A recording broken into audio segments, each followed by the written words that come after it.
Bien, estamos cerrando esta parte de Punta a la M porque ya sigue Marcelo Irastorza con la columna de política y opinión, como siempre, como toda esta semana, con temas muy interesantes de actualidad, la actividad en el Congreso, la renuncia de Máximo y sus repercusiones, lo que está pasando, por supuesto, con la droga adulterada, que tantas muertes se ha cobrado hasta el momento y las repercusiones al respecto también. Bueno, varios temas que va a estar abordando Marcelo, que ya le damos la bienvenida. Marce, ¿cómo estás? Buen día. Buen día, ¿cómo estás, Paula? Más fresquito esta mañana, ¿no? Sí, más aliviador. El fin de semana se viene con máximas de 24 o 25, así que vamos a estar un poquito mejor. ¿Y hay lluvias?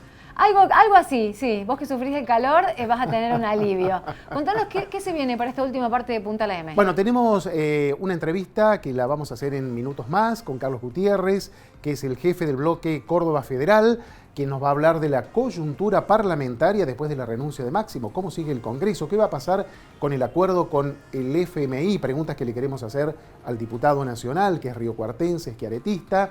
Después con Lilian Jaule, que es especialista en adicciones, para que nos cuente si hay algún coletazo de la droga adulterada que ocurrió en Buenos Aires. Este grave hecho, Paula, que bueno, ha generado conmoción. Hay 23 muertos, por lo menos hasta anoche. No sé si se habrá sumado alguno más. No, hasta el momento 23 muertos, 84 internados era la cifra hasta último momento. Bueno, y por último tenemos a la decana también Carmen Cholaki, para que nos cuente cómo fue el regreso a la presencialidad en la universidad, que se llenó ese anfiteatro espléndido que tiene la universidad de chicos, de estudiantes, después de 2 años de virtualidad. Bueno, me contaron que quieren y sostienen la defensa del sistema mixto, que por ahora no está determinado que continúe así por parte del Consejo Superior. El sistema mixto de presencialidad y virtualidad. Por ahora se ha vuelto a la presencialidad 100%, plena, tal dijo el rector Roberto Rovere. Pero te dejo a vos para que desarrolles este tema y nos vemos el lunes, Marce. Perfecto, nos veremos el lunes. Gracias. Muy bien, y continuamos aquí con En Puntal la M, y ahora estamos en comunicación directa con el diputado Carlos Gutiérrez. Buenos días, diputado. Buen día, Marcelo. ¿Cómo estás vos? Muy bien. Bueno, ¿cómo sigue el Congreso con otra bomba que explotó en la semana, diputado, respecto de la renuncia a la presidencia del bloque del Frente de Todos por parte de Máximo Kirchner, que provocó un tembladeral allí en el recinto parlamentario? Mira, Marcelo, la renuncia en sí misma como decisión el expresidente del bloque, Máximo Kirchner, la verdad que muy poco lo que nosotros podemos opinar, toda vez que es la misma actitud que tenemos siempre respecto de decisiones que toman otras fuerzas políticas. Lo que sí podemos opinar es de las consecuencias y de lo que en todo caso transmite esa renuncia, que le suma, yo diría, niveles de incertidumbre a nuestro país, que ya los tiene realmente por montones, que no le hace bien al gobierno, indudablemente, porque lo parte al medio respecto de algo que presentó y que a todas luces nosotros lo vimos como una total falsedad, es decir, como una puesta en escena, tratando de presentar al acuerdo del Fondo Monetario como con ninguna consecuencia que no fueran las pactadas por el gobierno, es decir, no aumento de tarifas, no disminución de subsidios, no tasas positivas, sino todo lo contrario. Bueno, este cuento chino realmente que se nos ha querido vender a los argentinos, tuvo su repercusión, digamos, y su agravamiento por esto que vos estás manifestando, es decir, la renuncia de Máximo Kirchner, porque vuelvo a decir, lo deja al gobierno partido al medio y le sirve también, ¿no es cierto?, por ejemplo, a una oposición como la de Cambiemos, que deambula entre asumir las culpas que también tiene a través del crédito de 44 mil millones de dólares que oportunamente mientras gobernaba Macri tomara, pero le sirve en bandeja, digamos, porque el argumento ahora es, si la fuerza oficialista no es capaz de presentar un frente unido respecto de este acuerdo que no se puede cuestionar, más allá que a Cambiemos le viene como anillo al dedo, vuelvo a decir, para no enfrentar lo que en todo caso también le corresponde como corresponsabilidad, más allá de que nosotros sostenemos que así como el crédito o los recursos externos que tomó, la deuda que tomó Macri, las debió asumir, las tuvo que asumir Macri, así lo manifestamos en su momento, y las consecuencias respectivas, también decimos que en esta oportunidad quien gobierna es el Frente de Todos, no es Cambiemos, Claro. y por lo tanto es también este gobierno el que tiene que asumir la responsabilidad de llevar adelante, de conseguir los votos y demás para este acuerdo y las consecuencias del acuerdo. Precisamente, eso, sí, Carlos, Marcelo. quería preguntarle, ¿peligra el tratamiento en el Congreso del acuerdo con el fondo a raíz de esta situación puntual con Máximo Kirchner?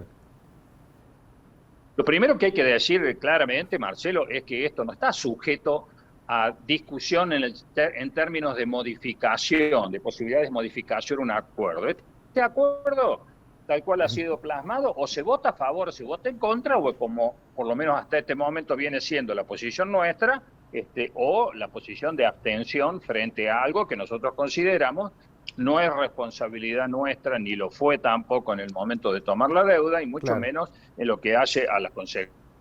No hay ninguna posibilidad de modificar este acuerdo. Algunos que he escuchado por allí, como el diputado Moró, de que hablan de que se podría modificar, es absolutamente falso esta cuestión.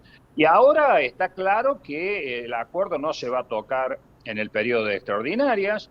Ya está más que claro que en todo caso se va a discutir en las sesiones ordinarias, en marzo, en abril. Ya nadie especula con ninguna fecha cierta porque no la hay. Claro. Reina también una gran incertidumbre en esa información dentro del Congreso por parte del bloque oficialista. Así que la ley prevé, digamos, claramente que tiene que pasar por el Congreso.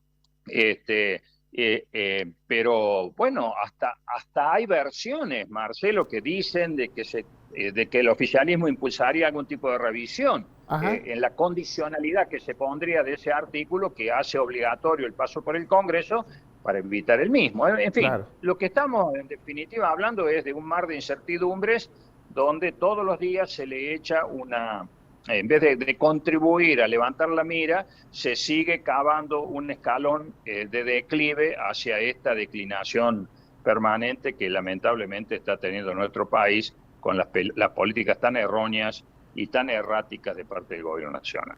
Diputado, ¿ha habido un pronunciamiento del bloque Córdoba Federal respecto de un tratamiento equitativo en relación con los subsidios al transporte a raíz del pedido de intendentes que reclaman un boleto federal? ¿Es correcta esta información?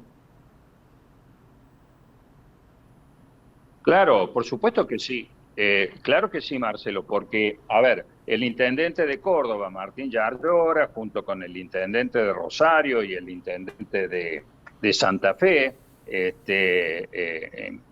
creo que es Yatton, el intendente de Rosario, sí, Yatton, y Yatkin, el de Santa Fe, hicieron causa común precisamente porque el boleto de 59 pesos con 35 centavos establecido de común acuerdo entre estas tres grandes capitales, digamos así, de provincia, no tienen nada que ver con los 18 pesos que el boleto cuesta en el AMBA. Claro. Es decir, los subsidios que la nación o el conjunto de subsidios destinados al transporte, el 84% entonces se lo queda a la nación y solamente el 16% viene al interior de nuestro país. Entonces es lógico que nosotros vayamos a presentar un proyecto de ley en el marco de las sesiones ordinarias para poner de una vez por todas y definitivamente justicia en esta cuestión que nadie nos puede explicar, salvo en esta permanente discriminación que el interior tiene de nuestra patria federal respecto de las distintas políticas públicas que están destinadas al coto de casa que unos y otros tienen en el AMBA, es decir, entre la capital federal y quienes viven en ese gran conglomerado que es el Gran Buenos Aires. Entonces, digo, por ejemplo, el intendente Yarlora ha puesto casi 276 millones de pesos para enfrentar o contribuir al aguinaldo y salario del mes de enero y febrero respectivamente. Pero es imposible que los intendentes de las ciudades del interior tengan la espalda como para sostener esto, siendo que ese interior de nuestra patria, ni que hablar nuestra provincia de Córdoba, pone 3.000 millones de dólares, nada más que en concepto de retenciones agropecuarias, y fíjense el tratamiento que nosotros tenemos. Lo mismo pasa con los biocombustibles. Este funcionario de cuarta, como lo ha calificado correctamente el gobernador al secretario de Energía de la Nación, Martínez, improvisado verdaderamente. ¿Hubo contestación, una réplica de Martínez para con Schiaretti, diputado? No, es absolutamente mentirosa y cínica esa respuesta, porque los 5.200 millones de pesos que le reclama Martínez a EPEC que le pague a Camesa es, al igual que todas las provincias, la deuda que se contrajo en su momento, en principios del 2020, precisamente en función de la pandemia. Y eso se convino renegociarlo, cosa que, por ejemplo, el Gobierno Nacional hizo con Santa Fe, y a pesar de los innumerables pedidos que nosotros hemos hecho en ese sentido, no ha hecho con Córdoba, marcando claramente una política discriminatoria, porque además EPEC, salvo esa deuda que quedó pendiente, vuelvo a decir, del principio de la pandemia, y que el Gobierno Nacional, en una actitud, vuelvo a decir también, absolutamente discriminatoria, se negó a discutir con Córdoba. A partir de ahí, la única que está al día de todas las jurisdicciones nacionales es EPEC. Pregúntenle a Edesur y a Edenor, entren en las páginas respectivas y vean, o van a ver, que Edenor y Edesur, que son las que tienen a su cargo el suministro de la energía eléctrica en el AMBA, adeuda más de 120.000 millones de pesos. Claro. Entonces, es realmente hipócrita. Es lo mismo que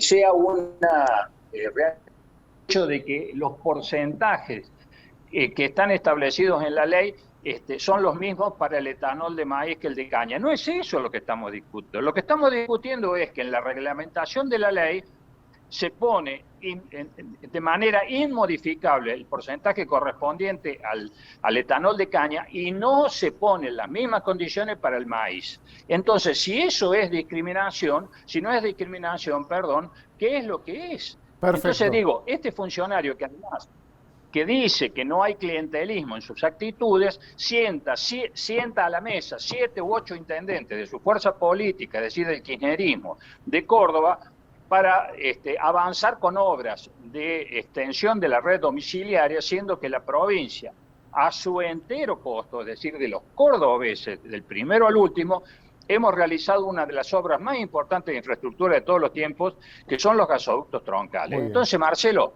esto es lo que permanentemente nosotros reclamamos, muchas veces en soledad, y lo vamos a seguir haciendo, porque supone precisamente una permanente discriminación y asimetría entre los intereses del puerto y los que nosotros representamos.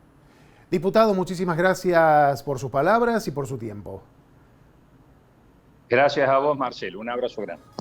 Un abrazo, diputado. Fueron las palabras del diputado Carlos Gutiérrez, enojadísimo con el secretario de Energía de la Nación, que le contestó al gobernador Schiaretti, porque Schiaretti lo mencionó en un discurso, le dijo que era un burócrata, un funcionario burócrata, y Martínez le contestó a Schiaretti. Y ahora le contesta, le vuelve a contestar Carlos Gutiérrez, muy molesto con las declaraciones de Martínez. Dijo que es un hipócrita, que no dice la verdad y que PEC está al día y que hay que preguntarle a Edenor y a Edesur si realmente están al día esas empresas que forman parte del AMBA.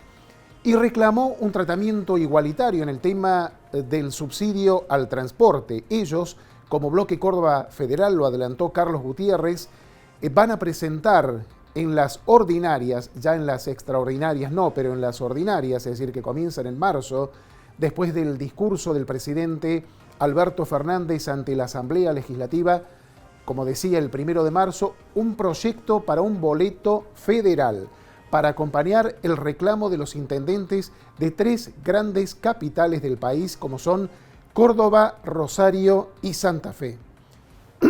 Este proyecto lo van a presentar en ordinarias y también dijo que hay un gran clima de incertidumbre, una situación muy confusa en el Congreso de la Nación a raíz de la situación que se originó y que desencadenó la renuncia de Máximo Kirchner a la presidencia del bloque del Frente de Todos.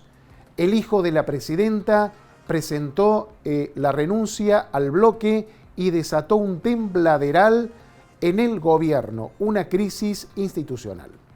Dicho esto, vamos ahora a una brevísima pausa y enseguida volvemos.